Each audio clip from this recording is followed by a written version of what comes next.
Très généralement, les gens confondent le ministère du sport au ministère des léopards. Le ministre du sport n'est pas un ministre des léopards. Le ministre du sport n'est pas un ministre de l'équipe nationale de football. Le sport est un secteur vaste. Et dans ce secteur, il y a bien de choses, il y a bien des défis à relever. Ce n'est pas parce qu'on fait qualifier l'équipe nationale à la Coupe du Monde qu'on est meilleur, que cela voudrait dire que le bilan du ministre du Sport est positif. Au-delà de l'équipe nationale, nous avons des championnats ici dans notre pays. Quel est le niveau de la Coupe du Congo? Le niveau de l'INAFoot, le niveau de championnat dans nos provinces, les états de nos terrains. Combien de terrains, combien de stades au Congo sont homologués par la FIFA pour abriter effectivement de grandes compétitions à portée internationale? Combien? Nous avons combien des écoles de foot au Congo? Combien de clubs ont des infrastructures sportives dignes de nom? Est-ce que vous savez qu'on a même perdu la vision du sport qui a été intégrée dans le fonctionnement des entreprises publiques de l'État? Hier, on parlait de l'ONATRA comme l'un des grands clubs du foot et du basketball, alors que ces clubs-là étaient un club de la société de l'État ONATRA. Chaque club qui avait son club. Est-ce que vous savez que dans toutes les universités publiques de l'État, il y a des structures sportives établies? À l'université de Kinshasa, il y a une équipe de football qu'on appelle Fakocher. Quel est l'état de cette équipe?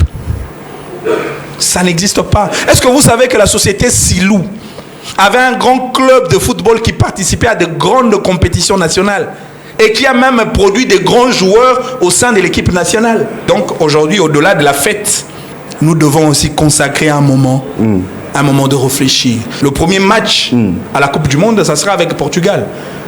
Portugal de Cristiano Ronaldo. Mais entre-temps, c'est vrai, l'équipe est solide. Je suis bien d'accord. Mais il y a de quoi à réajuster l'équipe. Il y a de quoi à augmenter en termes de rendement pour que l'équipe soit à mesure de tenir contre une équipe comme Portugal pour ne pas subir le même score que nous avions subi lors de la première participation du Zaïre en 74. C'était quand même ridicule. Oui. Ce qui m'a quand même intrigué lors de notre qualification, c'est que celui qui a qualifié l'équipe, ce n'était pas un attaquant. C'était un défenseur qui avait marqué les buts. Okay.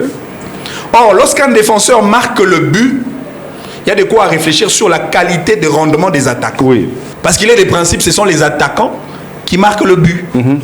Et si les attaquants ne marquent pas le but, alors il faut réfléchir déjà à partir de maintenant, parce que le match qui nous attend contre Portugal, ça doit être un match des défis, encore une fois, des dignités et de l'honneur de toute une nation. D'où il faut une grande réflexion. Au-delà de la fête, au-delà de la cérémonie, nous devons réfléchir sur les sports et même les niveaux de notre équipe nationale pour mieux affronter Portugal de Cristiano Ronaldo. Est-ce qu'il y a lieu qu'on relie le sport à la politique ou le sport au changement de la Constitution? J'ai dit oui à cette question et en même temps je dis non. Je commence par la réponse négative. Vous savez, il y a une chose que le politique oublie, c'est que les footballeurs, comme ils étaient là ce jour-là, les footballeurs sont apolitiques. Des Chancel Mbemba, capitaine, à Meshak Elia, il n'y a aucun membre de l'UDPS au sein de l'équipe nationale. Aucun. Au sein de l'équipe nationale, il n'y a aucun membre du PPRD. Il n'y en a pas. Et lorsque le ministre dit tout droit, Tina 3. Et ceux qui se mis tout droit Tina 2, les ministres ne sera pas là. Mais l'ironie du sort, le joueur serait toujours là.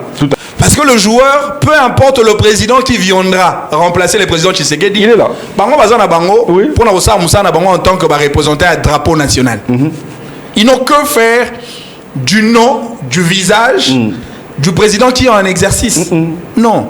Comme preuve, Meshak Elia se trouve dans la photo de l'équipe nationale lorsqu'elle a remporté qui, je pense, c'était la CAN. Et il y avait une photo de famille entre le joueur et le président Joseph Kabila. Oui.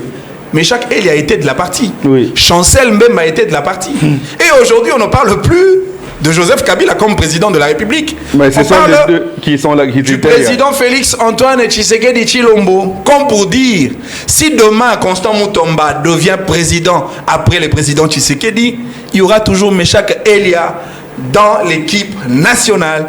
Il y aura toujours Chancel Mbemba dans l'équipe nationale. Comme pour dire, les discours politiques de cette envergure-là n'a pas de sens, surtout pas lors d'une cérémonie consacrée pour l'équipe nationale qui du reste est incolore, qui n'a rien à voir avec les partis politiques.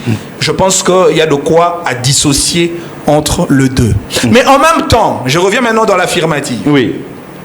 En même temps, il faudrait aussi reconnaître les efforts du gouvernement. Okay. Parce que nous sommes dans un contexte, quand les choses ne passent pas correctement, quand les choses ne marchent pas, la responsabilité revient au président de la République. Tout à fait. Si les joueurs ne sont pas payés, on dira Tshisekedi est incompétent. Là, on va encore citer les noms de Doudou Fwamba. Pourquoi tu n'as pas déboursé de l'argent pour l'équipe nationale? Pourquoi l'entraîneur n'avait pas été payé? Pourquoi les joueurs ne voyagent pas dans de bonnes conditions? Voilà pourquoi, à un certain moment, il faut aussi reconnaître la prouesse et la volonté politique des animateurs politiques, en commençant par le président de la République, ainsi que le ministère du Sport, qui ont contribué activement, et en termes de stratégie, mais aussi en termes de moyens, pour que l'équipe nationale arrive à être qualifiée à la Coupe du Monde aujourd'hui. Et ça leur donne le droit de changer la Constitution. Mais seulement, il ne faudrait pas politiser la cérémonie à ce point-là. Au point, parce qu'il ne restait que de demander aux joueurs, êtes-vous pour ou contre le changement de la Constitution? Maintenant, si Chancel Mbemba vous dit je suis contre le changement de la Constitution, vous allez exclure Chancel Mbemba lors de la prochaine compétition à la Coupe du Monde. Ah, voilà. Vous allez faire de Chancel Mbemba comme vous avez fait à Modeste Bahati Lukwebo pour n'avoir pas été dans la logique de ceux-là qui prônent pour le changement de la Constitution. Il y a de moments où nous devons prendre au sérieux et faire la part des choses. Et faire la part des choses quand il s'agit de la nation. Les léopards nous ont honorés. Il faut d'ailleurs que le politique s'interroge. Quand est-ce que la population congolaise va exprimer une telle adrénaline et se mobiliser autant autour des actions des acteurs politiques? C'est-à-dire que yo zolo ba tout droit tina droit. Si la population ba ta la qualité à mosala oyo ko sa na secteur na yo. Ah voilà. Pe ba lo ba ke non to ke ozo budimbu, to ozo léopard, to ozo budimbu de l'aéroport qui non na ministère na pe to lobité yo penza o mérité parce que ko sa mosala no malam. C'est la grande question. Soki ba joueur ba ko honorer mboka. Biso ba politique to honorer pe mboka te. Ah voilà. Ba ba ko honorer mboka na bale. Parce que yo ministre ko honorer mboka na nini? Na gestion. Yo ministre ko honorer mboka na nini? Est-ce que tu vas vendre la mboka mobimba to vandi autour il y a fonctionnaire en tant que ministre sectoriel. To ga rappel Sony. Falit hein? Ah le 2 et le 3 mai. Ah dans le stade de France, azo honorer mboka. Est-ce que biso ba politique to honorer mboka na nini? Comme faire Aouti honorer mboka. Faire Aouti honorer mboka na accord Hôtel Arena. Est-ce que biso ba politique? Kuna ba congolais bazagit. Des milliers de Congolais baillés autour d'un autre Congolais qui hisse le drapeau de notre pays. Tout à fait. Parce que l'honneur dans le concert de Ferré, c'était l'honneur de toute une république. C'était le pays qui était au zénith. Ce qu'on m'a dit, tu es belé bongo autour du ministre Moko, na cadre a fonctionné, peut-être tombe la drapeau en boca. Moi, je suis en difficulté de parler du troisième mandat. Vous connaissez ma position. Oui.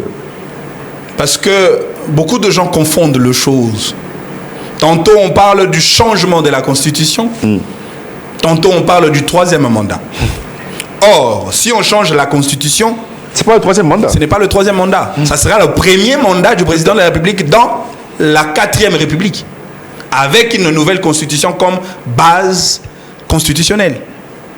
Or, si on parle du troisième mandat, ça veut dire on maintient le même ordre constitutionnel établi, mais avec la possibilité de revoir certaines matières intangibles, notamment la question de la durée et du nombre de mandats du président de la République. Ok.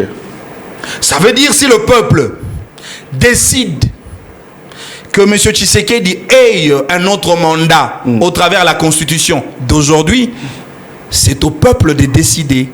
Parce que dans un contexte démocratique, le peuple est considéré comme un dieu.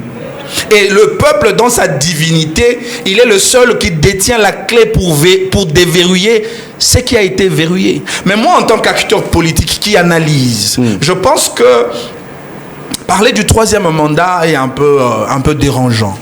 Mais par contre, moi, je pense que le président de la République, c'est vrai, son mandat va se terminer en 2028, mais il est fort possible que le chef de l'État continue d'incarner la continuité de l'État bien au-delà de 2028. Parce que le pouvoir de chef de l'État est un pouvoir de fait, alors que le pouvoir du président de la République est un pouvoir axé sur le mandat. Et ces mandats-là ne s'accordent que par la voie d'une élection. Alors, eu égard au problème d'ordre sécuritaire que nous avons de la partie Est, il est impossible d'organiser les élections en 2028 pendant que Goma et Bukavu restent entre les mains de rebelles. Comme pour dire, c'est lui qui va gérer les pays au-delà de 2028, ça ne sera pas le président Tshisekedi. Ça sera le chef de l'État Tshisekedi, parce que là, il aura la mission d'incarner la continuité de l'État jusqu'au point d'obtenir la paix sur toute l'étendue du territoire national. C'est par là qu'il va organiser les élections et que le meilleur gagne pour revenir dans l'ordre constitutionnel établi. J'ai toujours posé la question, entre 2016 et 2018, c'est lui qui gérait le pays, c'était qui? Le président Joseph Kabila ou le chef de l'État Joseph Kabila? C'est clair, c'était le chef de l'État parce que le président de la République, son mandat avait pris depuis le 19 septembre 2016. Mais cet intervalle de 2 ans, c'est le chef de l'État qui assurait la continuité de l'État.